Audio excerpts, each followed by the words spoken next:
شهر رمضان الذي أنزل فيه القرآن هدى للناس وبينات من الهدى والفرقان وصلى الله على سيدنا محمد وعلى آله وصحبه أجمعين.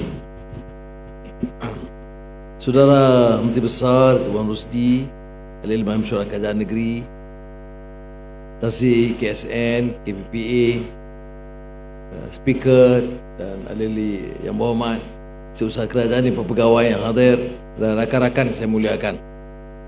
Alhamdulillah kita dapat bersama walaupun di akhir Ramadan dan hari-hari yang baki harus dimanfaatkan untuk meningkat amal, munajat kepada Allah Taala, karena Ramadan ini punya keberkatan yang tersendiri. Saya baca tadi ayat suci Al-Quran yang merujuk kepada bulan Ramadan, bulan unzila fihil Quran, turunnya Al-Quran. Quran itu sebenarnya disebut hudan linnas, petunjuk kepada manusia. Tidak mungkin ia jadi petunjuk kalau tidak dibaca, diamalkan, dihazam dan difahami. Sebab itu generasi Al-Quran yang pertama di bawah junjungan Muhammad sallallahu alaihi wasallam itu disebut sebagai Al-Jilul Quraniyun Farid, generasi Quran yang unik dan istimewa, kerana dia tidak hanya lancar dari segi retorik, dari segi semangat, dari segi jeritan, tetapi dari segi amalan dan penghayatan, bermula dengan akidah dan akhlak dan daya juang atau roh perjuangan. Dan mudah-mudahan kita manfaatkan sebenarnya. Ya, saya tahu saya pun tergolong pada orang yang Hulu Kile, semalam di Sarawak, sebelum itu di Terengganu, sebelum itu di Kedah, Pulau Pinang dan banyak negeri.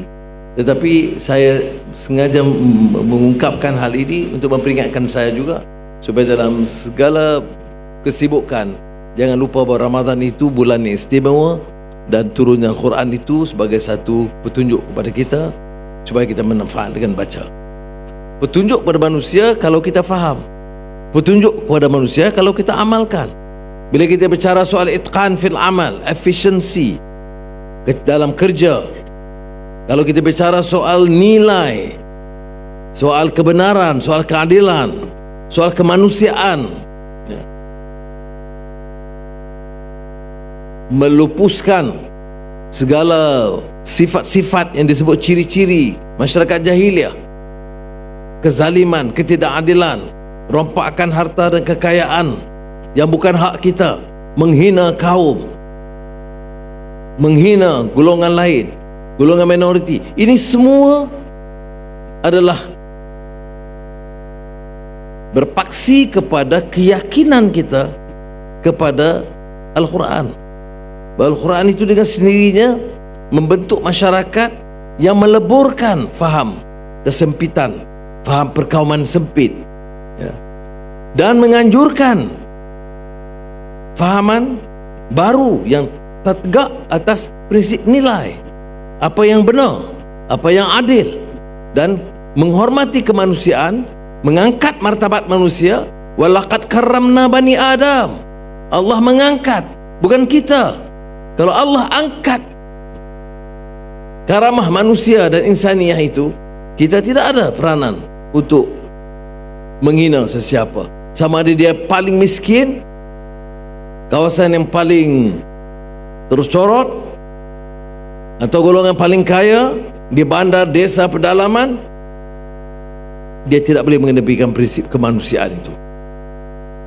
Itu pengantarnya tazkirah sebelum masa. Tapi saya mengingat diri saya kerana kadang-kadang, sebab itu saya bergurau dengan saudara Datuk Wan Rusdi Menteri Besar tadi, nak berucapkan Aidilfitri ini, sebenarnya kita lupa bahawa dia hanya setelah menyempurnakan ibadah Ramadan, la'allakum tattaqun, mengangkat darjat martabat harakat kita, barulah kita katakan kita tu sampai ke tahap fitrah insaniah. Aidilfitri maknanya hari yang menyuci dan membersihkan diri. Sebab itu dari segi kaedah pelaksanaan peraturannya, dia harus menumpukan soal Ramadan sebelum bicara soal Aid. Itu yang saya diberitahulah. Saya juga belajar hal ini semua. Jadi saudari, Saya rumuskan hal yang dia rangkul sebagai kerangka besar dalam pemikiran kita sebagai manusia, sebagai penjawat awam, sebagai orang politik atau peniaga, kerana yang menetapkan kita itu sebagai manusia atau muslimun hakikiyun yang sebenar adalah pada keyakinan kita, akhlak dan nilai kita. Dalam bidang apapun harus ada keinginan dan hasrat sedemikian. Dan apatah lagi kalau kita bicara di bulan Ramadan Mubarak, Ulu Awan tu bi khair, yang memang dianjurkan sebagai satu pusat latihan bulanan, sebulan, setahun, yang disebut tarbiyah ruhiyah atau madrasah Ramadan, kerana memperingatkan sama dia itu menteri atau penjawat awam ataupun mufti, semuanya kembali ke sekolah untuk dapat digilap semula kefahaman mereka, amalan mereka, nilai mereka, kemurnian hidup dan keprihatinan. Ini yang disebut kemanusiaan terhadap orang yang susah dan derita. Ujian kita seperti mana disebut dalam Al-Quran, istajibu lillahi walir rasul idza da'akum lima yuhyikum. Ya, menyeru kepada kebaikan ini satu tuntutan, tetapi bukan saja setakat iza da'akum, menyeru. Kalau kita lihat dalam politik, banyak yang mengatur orang supaya bersih, mengatur orang supaya kerja kuat, mengatur orang supaya jangan sakau dan curi. Itu anjuran itu tidak akan memberikan makna dan mengesankan tanpa lima yuhyikum, pelaksanaan kata-kata. Ini dalam Quran pun ada, dalam puisi W.S. Rendra pun sebut perjuangan itu adalah pelaksanaan kata-kata. Itu daripada rumusan daripada Al-Quran juga. Baik, itu mukadimah tentang kerangka besar. Jadi kalau saudara baca Madani ini, bagi saya dia tak lagi pada prinsip itu. Pada din, adyan, Madinah, kota berdasarkan prinsip murni. Kalau seorang guru saya juga lah, pengasas Ma'had Al-Fikr, International Institute of Islamic Thought, yang saya ikuti daripada dulu, almarhum Ismail Faruqi, kata dia masyarakat Madinah itu adalah masyarakat ecumenical community. It is not just any community, but an ecumenical community. Dia bukan saja gampang sebagai satu masyarakat atau community, tetapi community yang berteraskan keyakinan, community atau masyarakat yang berteraskan nilai, atau negara yang berdasarkan moral atau akhlak, keinginan untuk mencapai sesuatu yang lebih baik. Dia tambah par excellence, bukan saja masyarakat diteras nilai, tetapi mesti usaha untuk mencapai kecemerlangan. Itu yang saya sebut tadi, itqan fil amal, rumusan daripada hadis Nabi Muhammad sallallahu alaihi wasallam. Jadi kalau saya tanya, apa yang saya nak sampaikan? Saya nak sampaikan bahawa sudah sampai ketika, detik dalam sejarah mana-mana bangsa dan negara untuk mengambil keputusan ke arah mana yang mau kita angkat negara kita ini. Kita kekal di tahap yang lama atau kita maju sebagai bangsa yang merdeka, berdaulat, mencapai suatu kedudukan, martabat, kemuliaan insan sebagai contoh kepada umat manusia. Ini cita-cita kita.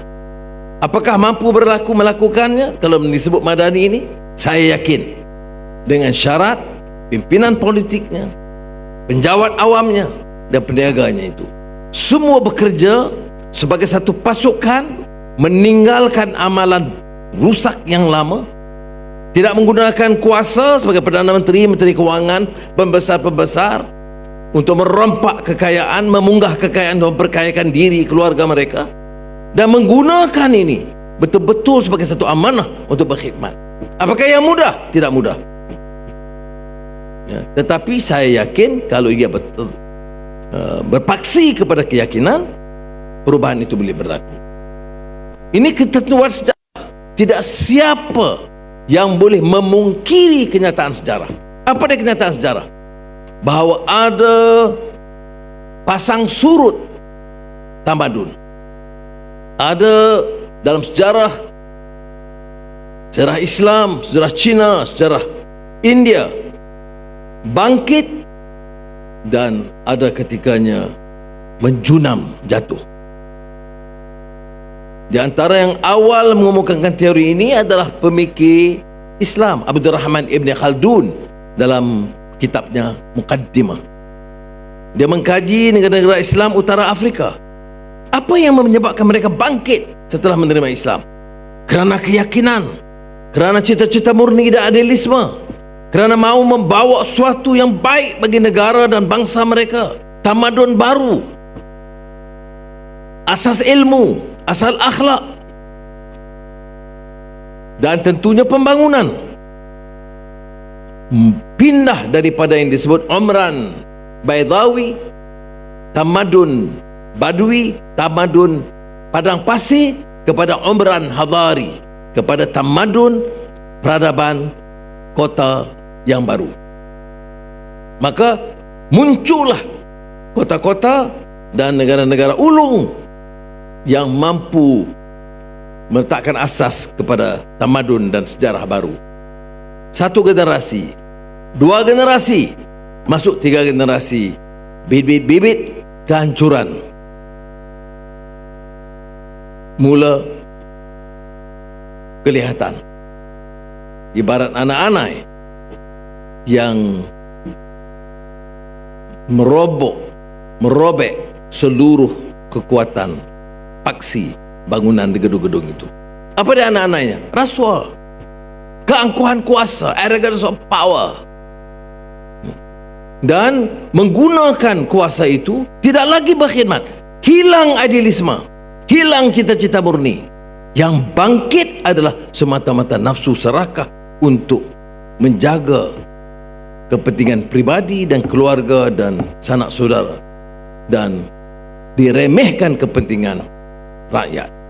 Maka berlakulah mengikut Abdurrahman Khaldun, generasi ketiga itu sudah mula meruntuh sehingga kadang-kadang tamadun hilang sama sekali. Itu sejarah Islam.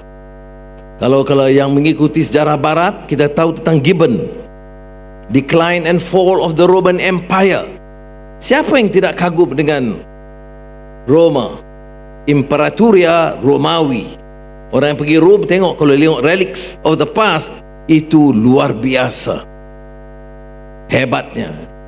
Fikir sudah 1000 tahun tapi tengok gagah, ya. Tetapi decline and fall sebab faktor yang sama dan lain-lain pengalaman. Tapi yang saya nak bawa ni, kita harus tahu dan pilih. Betul ada yang Datuk Wan Rusdi sebut tentang hal-hal yang projek saya akan sentuh juga, tapi saya nak tahu, nak mulakan dengan kerangka besar.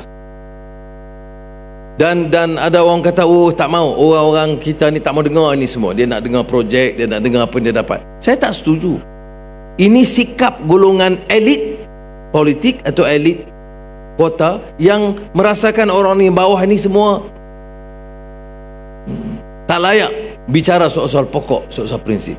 Saya masih berpendapat rakyat dari kota dan desa yang berpendidikan tinggi atau kurang berpendidikan harus terima kenyataan ada prinsip-prinsip pokok asas dan kita sebagai manusia, apalagi Muslim, apalagi di bulan Ramadan Mubarak ini, harus terima, yaitu ruang dalam mana-mana ketika dalam sejarah untuk kita mengambil keputusan.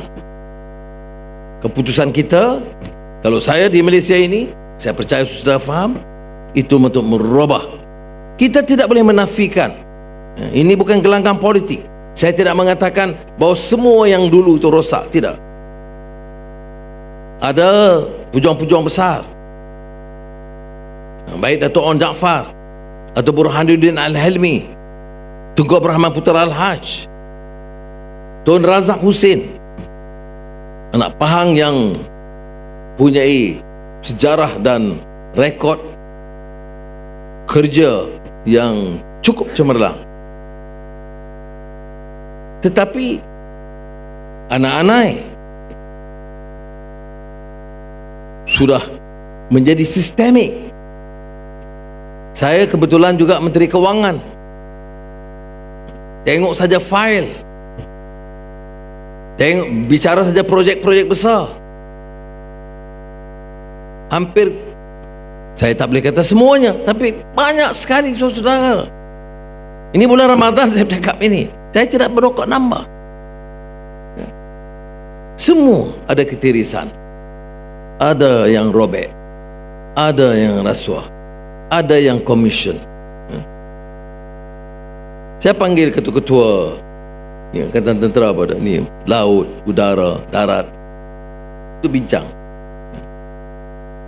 Keputusan kita terakhir, Petronas akan menyediakan pelantar terpaksa untuk pergi cari gali minyak di Laut Cina Selatan. Itu tanah air kita, hak kita. Tapi tercabar kerana ada negara-negara lain di ASEAN dan China yang juga minta. Kita kata hak kita. Jadi kepada Presiden Xi Jinping, saya ni Perdana Menteri Malaysia bercakap dengan Presiden negara China, tapi saya wakil rakyat. Jadi saya terpaksa menyatakan, Presiden, it is our territory and therefore it is our decision to proceed with the project and we will continue. Baik. Dan dia jawab agak sopan. Dia kata, tapi negara China juga tuntut kawasan itu. Saya kata, kita akan terus, kita akan cari gali. Kalau negara China tuntut, kita boleh bincang kemudian. Ada orang bangkang kata, tengok Anwar Serah. Ini dengarlah betul. Bacalah, ni memang panglima tentera pun ada di sini. Takkan nak kata, take Presiden Xi Jinping, aku tak peduli, perang pun perang lah. Nanti kita nak hantar apa, sampan mana? Jadi kita kena, ini sebut dikatakan kebijaksanaan diplomasi. Apakah saya give up? Tidak. Apakah projek diteruskan? Terus. Tapi oleh kerana dia anggap kita sahabat, kita kata nak bincang. Okey, boleh bincang. Tapi projek jalan. Tapi nak jalan projek, kita kena ada kapal laut yang iring. Kapal laut enggak ada, Pak. Kerana LCA belum siap. Kapal yang dipesan entah ke mana sampainya, antara Sri Lanka atau India belum tiba. Sebab itu soal tata kelola dan governance itu yang tadi kita bincang panjang dengan Datuk Wan Rosdi, itu penting. Wang dah belanja bilion-bilion, kapal Pak enggak ada. Ni nak kita tak boleh serah anak-anak kita jurujera pergi ke tengah laut dan tidak ada kawalan.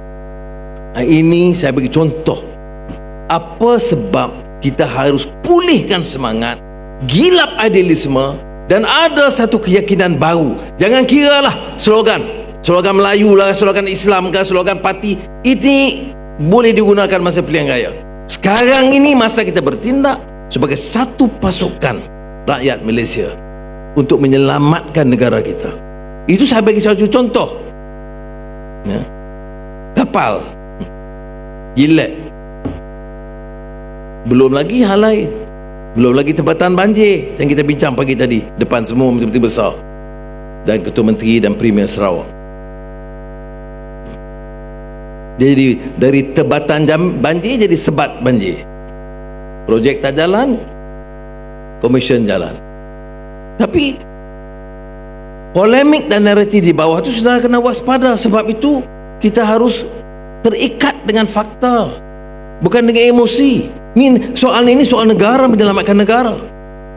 Bagi saya Madani, keyakinan saya, dan saya percaya bicara bila dengan pengalaman dengan Menteri Besar dengan Wasdi, dia dukung dan dia tengok pengalaman di Pahang itu sendiri. Kalau kita ada penjimatan dan cermat, banyak hasil yang kita peroleh.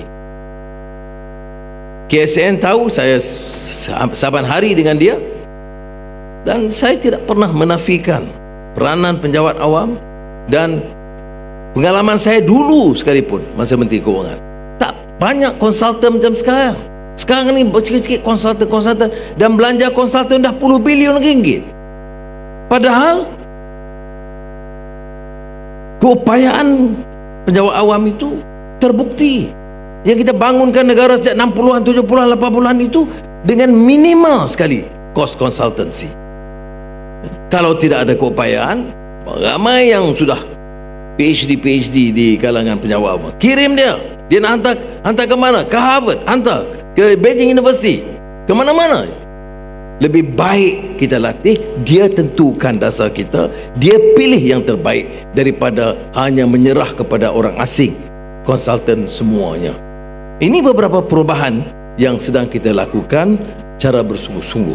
Tapi saya beri beberapa contoh ini kerana masa tidak mengizinkan. Nanti kita pergi kuliah kedua beberapa bulan dari sekarang kalau Menteri Besar tak rasa letih dengan saya. Tapi janganlah bulan puasa, kena bagilah makan dulu barulah bincang semangat sikit. Jadi saya percaya kita boleh olah lagi, ya. Jangan salah faham. Saya bukan datang untuk meremehkan usaha orang lain. Saya datang dengan mesej semua kita mesti bawa perubahan ini. Dari pejabat penghulu sampai ke pejabat daerah, kita mesti lakukan yang sebaik. Bila kita lihat ada orang tunggu nak jumpa doktor 6 jam, saya rasa suka. Kalau saya lihat orang terpaksa beratur tunggu, saya rasa ada masalah. Bukan di situ, mas saya. Kalau saya dengar ada anak miskin, susu tak cukup nak makan, saya kata apa punya jenis Perdana Menteri yang tidak punya keprihatinan, perasaan, hati nurani untuk fikir. Maka ia mempengaruhi kita untuk melakukan sesuatu. Sebab itu tahun ini juga ada kajian unit perancang ekonomi, 130,000 keluarga miskin tegar, yang paling miskin. Yang miskin ramai ni, tapi miskin tegar. Dan saya kata dalam jemaah menteri, minta kawan-kawan jemaah menteri, kita kumpulkan seluruh tentera. Takkanlah dengan 380 bilion, dengan wang pembangunan 99 bilion, dengan gedung-gedung besar, kita ada bangunan tertinggi, jambatan terpanjang, tapi yang miskin tegar tak boleh kita selesaikan. Jadi sebab itu bila saya jaga bandaraya Kuala Lumpur, saya kata saya tak mau lagi dah. Jangan kemuka kepada saya tak peduli. Saya sebagai menteri bertanggungjawab tak peduli sama ada tak ada mercu tanda tinggi, tak ada jambatan panjang, tak ada gedung indah, saya tak peduli. Saya nak selesaikan masalah kemiskinan tegar, gerai warung, kerana itu digunakan oleh majoriti rakyat kita. Mereka tak pernah pergi ke restoran 5 bintang. Saya pergi. Tapi saya harus ingat bahawa yang majoriti rakyat itu pergi ke warung dan gerai dan restoran kecil, dan oleh demikian projek Dewan Bandaraya mulai sekarang adalah menentukan gerai dan warung itu indah dan bersih. Dan kalau orang kenal Kuala Lumpur, ialah kota yang punya gerai dan warung yang indah juga. Itu pendekatan yang baru, tapi melakukan polisi yang baru. Tadi dalam mesyuarat Ketua Asudi ada seorang pegawai, tapi dia tidak mewakili semua lah, dan CKSN, KPPA, jangan bimbang. Saya bagi pandangan. Jadi kita bincang soalan air di Kelantan. Saya kata kita kena buat sesuatu. Dia jawab, dia kata janganlah jadi masalah. Dia bilang, saya nak bagi sebuah contoh. Ini minority view yang must be educated. Kerana dia kata ini belanja terlalu tinggi, not cost effective. Nak buat tangki dam empangan yang besar, dalam belanja puluh bilion ringgit, dan pulangan apa. Jadi saya beri jawapan kuliah pada dia. Buat hospital, apa hasilnya?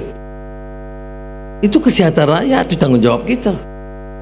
Buat sekolah, ini indah, itu anak-anak kita, tanggungjawab kita. Apa hasil ekonomi keuntungan? Tak ada, dia belanja.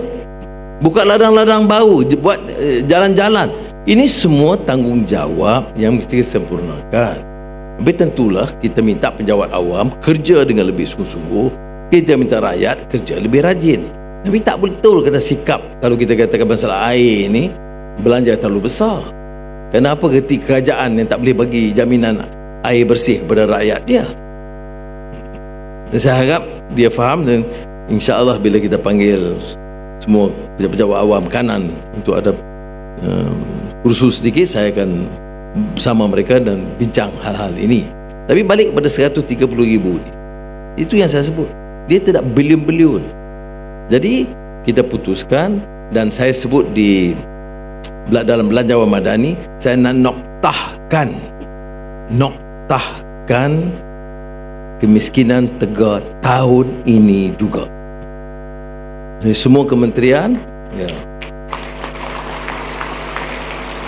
semua jabatan, ya, dari pejabat penghulu, ketua kampung sampai ke atas, tolonglah jayakan. Jadi kalau orang tanya apa rekod di Malaysia, rekod Malaysia di antara negara yang paling awal yang boleh menoktahkan kemiskinan Tegar. Saya lebih bangga itu daripada negara yang ada mercu tanda tertinggi di dunia. Ini 130,000 keluarga. Tetapi ada tindakan susulan supaya jangan tahun ini noktah, tahun depan sambung balik. Jadi oleh demikian majoriti mereka harus diadakan satu program susulan yang sedang diselenggarakan. Saya bagi ini sebagai satu contoh sudah fikir, ya. Walaupun di parlimen ada yang mengatakan mana ada dalam Islam, di parlimen mana ada dalam Islam kita hapuskan kemiskinan. Ini satu, ya. Azizah ada pesan, dia kata jangan istilah-istilah kasar jangan guna, sebab itu sedarang Perdana Menteri bukan ketua pembangkang. Jadi saya tak boleh guna. Tapi kalau saya sebagai ketua pembangkang, saya lepas lah. Ada mana Sabah bercakap macam itu? Tak apalah, kamu ahli parlimen, gaji RM10,000, boleh bersebut pun tak ada. Mana tak ada? Masa Omar Abdul Aziz, Khalifah Omar Abdul Aziz, dengan wang zakat dia noktahkan kemiskinan Tegar seluruh wilayah Empire Islam. Empire Islam di mana masa itu? Mekah, Madinah, Mesir, Iraq, Syria, sampai Azerbaijan. Itu sama Umar bin Aziz. Jadi kadang-kadang kita bercakap Islam berdega-dega, sejarah Islam mungkin kita tidak tahu, dan kita berikan pandangan yang mengelirukan umat. Ini jadi masalah kita. Sebab itu tanggungjawab kita semua mendedahkan kita dengan maklumat ini betul. Jadi disebut begitu. Kemudian bila saya sebut pula, saya kata saya ke Kemboja. Perdana Menteri Hun Sen dalam undangan dia kata kalau Anwar datang, saya nak jemput semua buka puasa. Ini dia bukan Islam ni, ya. Dan saya nak panggil 6,000 imam-imam dan jawatankuasa masjid seluruh Kemboja untuk datang bersama supaya dia dengan saya boleh sampaikan ucapan. Saya kata kalau begitu bagus juga. Umat Islam 10% saja di Kemboja. Dah banyak juga kategori miskin. Dan seorang Perdana Menteri sanggup undang saya untuk meraihkan umat Islam, dan kemudian saya jemaah Isya dan Tarawih di masjid di Phnom Penh.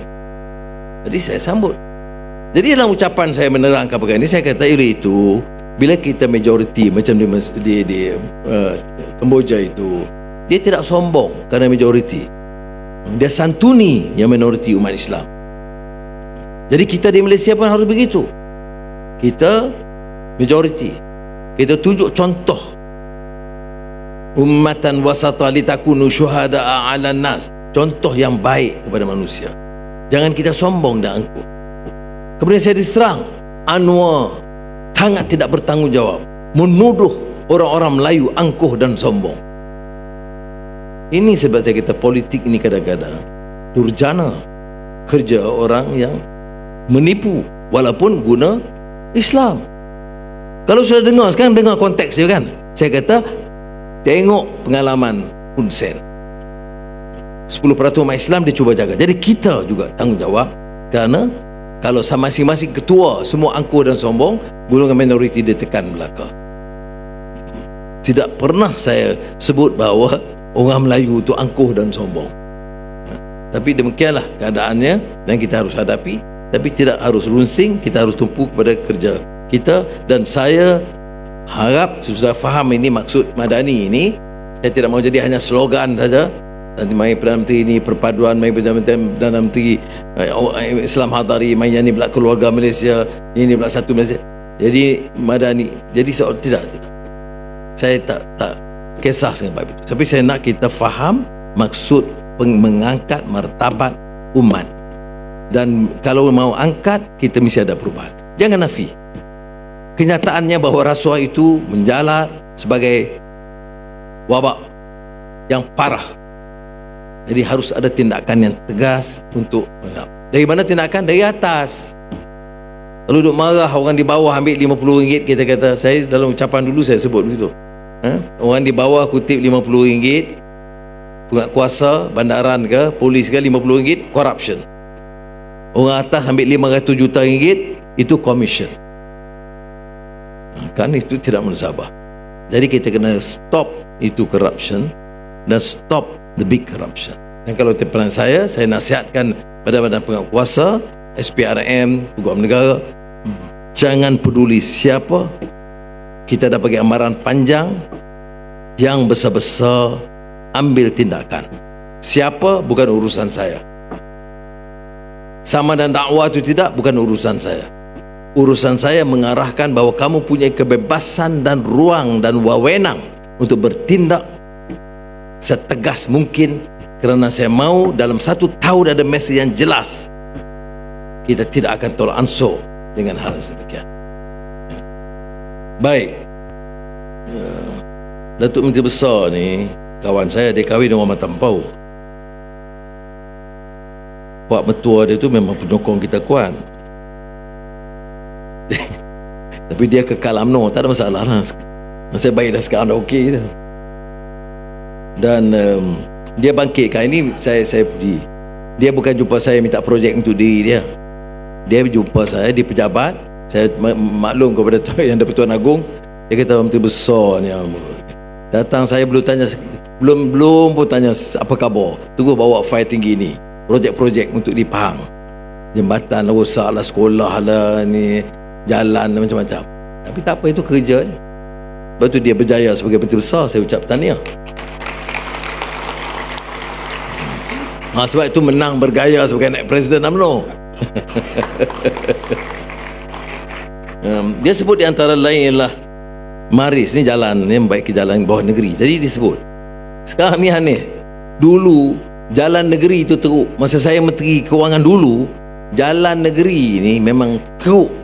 Jalan persekutuan ini memang baik. Sekarang jalan negeri dah elok dengan peruntukan Maris kita bagi. Jalan persekutuan ni parah.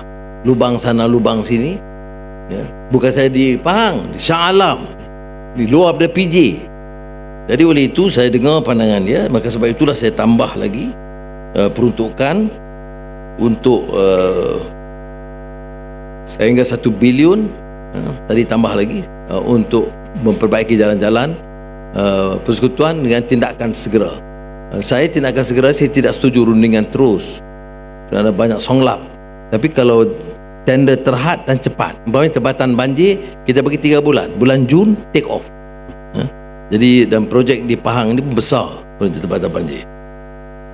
Jadi itu yang pertama, jalan persekutuan.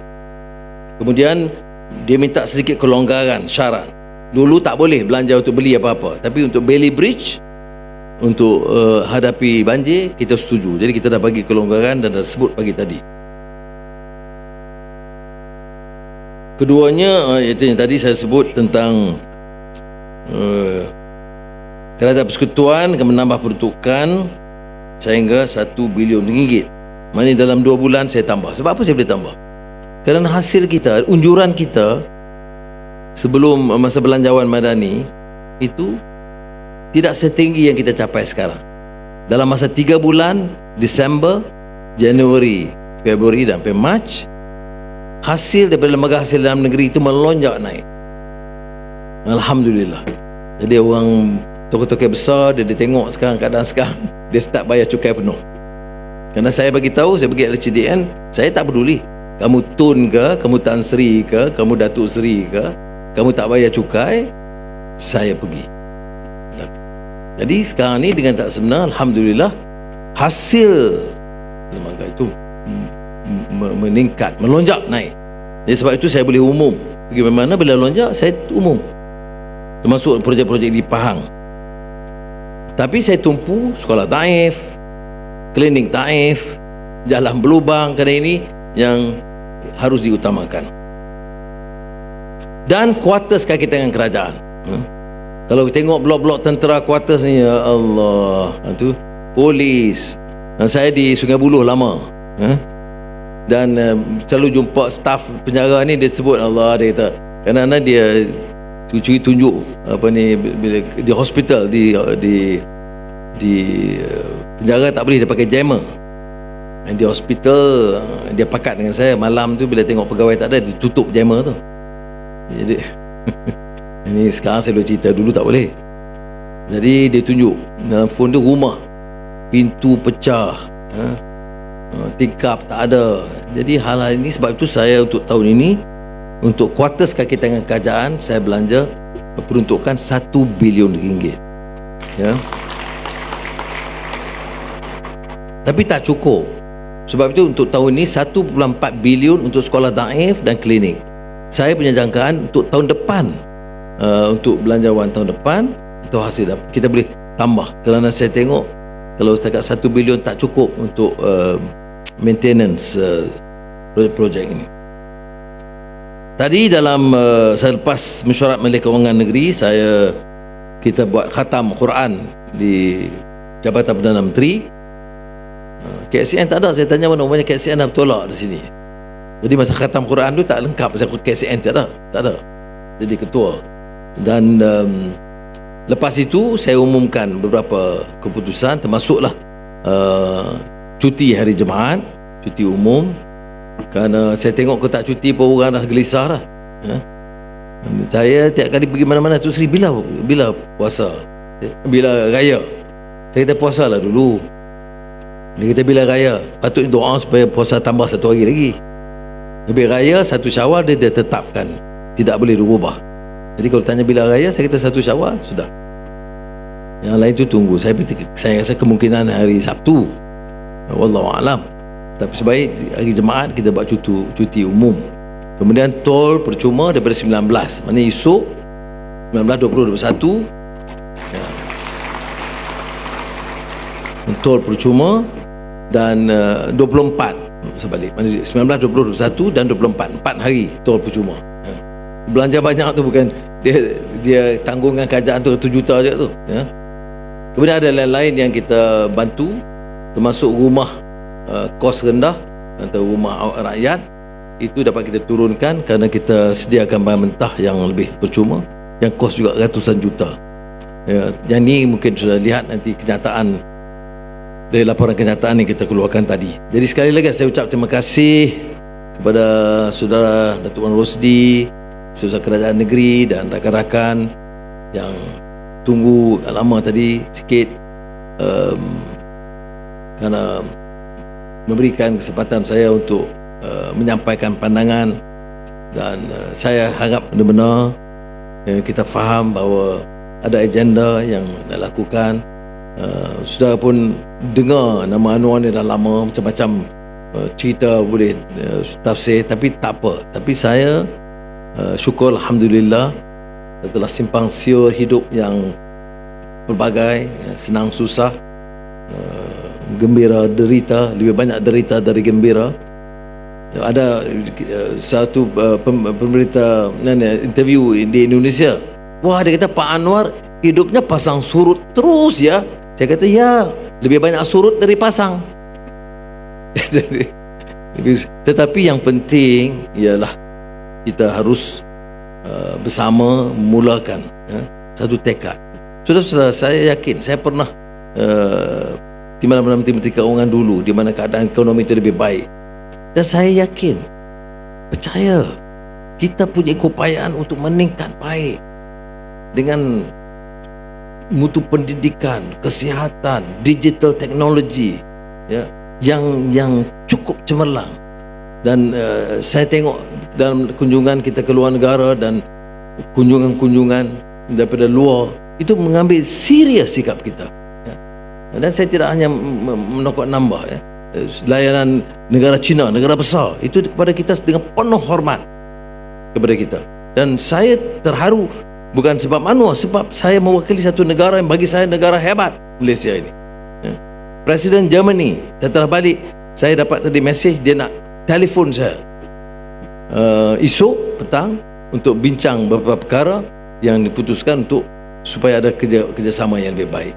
John Kerry dari Amerika Syarikat minta dalam waktu untuk menelpon. Saya bukan cerita ni bukan nak tunjuk saya besar. Saya nak tunjuk bahawa Malaysia dalam peta dunia sudah berubah, ya. Tetapi kalau kita tidak isi, ambil kesempatan itu dengan pengiktirafan, dengan pelaburan baru, maka kita akan rugi.